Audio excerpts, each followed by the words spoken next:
ایک بہت بڑی سیاسی تبدیلی رونما ہونے والی ہے، اور وہ کیا سیاسی تبدیلیاں اشارہ دے رہی ہیں، ایک بہت بڑا سوال اس وقت پیدا ہو رہا ہے۔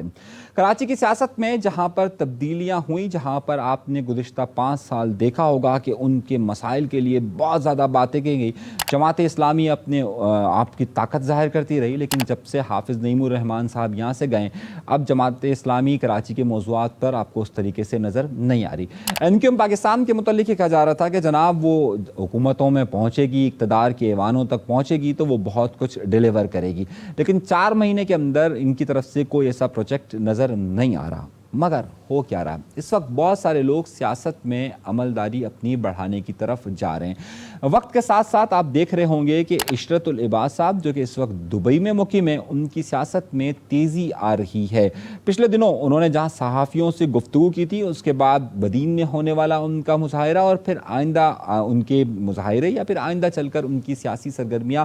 بڑھتی ہوئی محسوس ہو رہی ہے۔ باخبر ذرائع اس بات کی اطلاع دے رہے ہیں کہ ان کے روابط تیزی کے ساتھ آگے بڑھتے جا رہے ہیں، لیکن یہ تیزی کے ساتھ بڑھتے ہوئے روابط کیا کسی اور سیاسی جماعت میں شمولیت کی طرف بات کریں گے یا پھر نہیں کریں گے؟ تاحال ایک بات جو پریڈکشن کہی جا رہی تھی وہ یہ کہی جا رہی تھی کہ شاید خاقان عباسی اور مفتاح اسماعیل کی جو جماعت بنی ہے اس میں ان کی شمولیت ہو جائے گی، لیکن ہم نے اس وقت اس کی مخالفت کی تھی اور ہم نے کہا تھا فی الحال فوری طور پر یہ اس میں نہیں جا رہے۔ اب اس حوالے سے ہمارے پاس کچھ نئی اور تازہ اپڈیٹس آئی ہیں،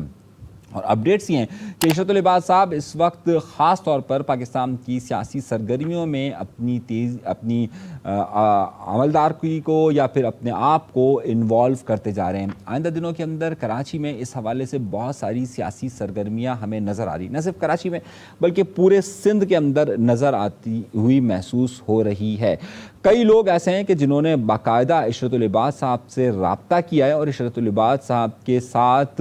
سیاسی عمل کا حصہ بننے کی بات کہی ہے۔ ہمارے پاس جادوگرنی نے ایک اور اطلاع بھی یہ دی ہے کہ عشرت العباد صاحب کے کچھ روابط پاکستان میں موجود یا خاص طور پہ سندھ کے اندر موجود دیگر سیاسی کارکنان اور سیاسی رہنماؤں سے ہوئے ہیں۔ اس میں NQM پاکستان بھی شامل ہے، اس میں پاکستان پیپلز پارٹی بھی شامل ہے، اس میں پاکستان مسلم لیگ نون بھی شامل ہے، اس میں آل پاکستان مسلم لیگ بھی شامل ہے، اس میں سنی تحریک کے بھی کچھ لوگ موجود ہیں کہ جنہوں نے براہ راست اس وقت عشرت العباد صاحب سے رابطے کیے ہیں۔ میں لفظ استعمال کر رہا ہوں کہ انہوں نے رابطے کیے ہیں اس وقت، کیونکہ جس طریقے سے سیاست چل رہی ہے، پاکستان پیپلز پارٹی حکومت میں سندھ حکومت کا میں اہم جز ہونے کے باوجود بھی کراچی میں عوامی سطح پر اپنے آپ کو قبولیت کی طرف نہیں لے جا سکی ہے۔ دوسری طرف NQM بھی آپ کے سامنے موجود ہیں، جماعت اسلامی بھی آپ کے سامنے موجود ہے، تو ایک اسپیس بڑھتا جا رہا ہے اور بہت سارے سیاسی کارکنان جو اپنے آپ کو ایکٹیو رکھنا چاہتے ہیں ان کے لیے کوئی نہ کوئی سہارا یقینی طور پر انہیں چاہیے۔ ہمارے پاس جو تازہ اطلاعات آ رہی ہیں اس میں بہت سارے روابط ہوئے اور بہت سارے سلسلے ہوئے ہیں، اور اس وقت جب ہم نے اس حوالے سے اپنی جادوگرنی کو دوڑایا تو ہمارے اس بات کی کنفرمیشن بھی ہوئی ہے کہ عشرت العباد صاحب کی طرف سے ان سب سے رابطوں کی کسی جگہ پر تصدیق بھی کی گئی ہے کہ ہاں جناب یہ سارے رابطے موجود ہیں، اور آئندہ دنوں کے اندر خاص طور پر وہ جو سوچ رہے ہیں وہ یہ ہے کہ اس وقت جو پاکستان کا سب سے بڑا مسئلہ ہے اور وہ ہے مضبوط معیشت، اور مضبوط پاکستان کے لیے وہ ایک باقاعدہ تحریک کی طرف بھی جا رہے ہیں۔ اب یہ تحریک ان کی کس حد تک کامیاب ہوگی یا نہیں ہوگی، لیکن سیاسی طور پر سندھ کی سطح پر ایک بڑی ہلچل محسوس ہو رہی ہے، بڑے لوگ ایک دوسرے کے قریب آئے ہیں، بڑے روابط ہوئے ہیں، اور آئندہ دنوں کے اندر یہ سیاسی ماحول کس طرف جائے گا یہ ہم آپ کو بتاتے رہیں گے کہ کیا ہوگا اور کیا نہیں ہوگا۔ ابھی کے لیے دیجیے اجازت۔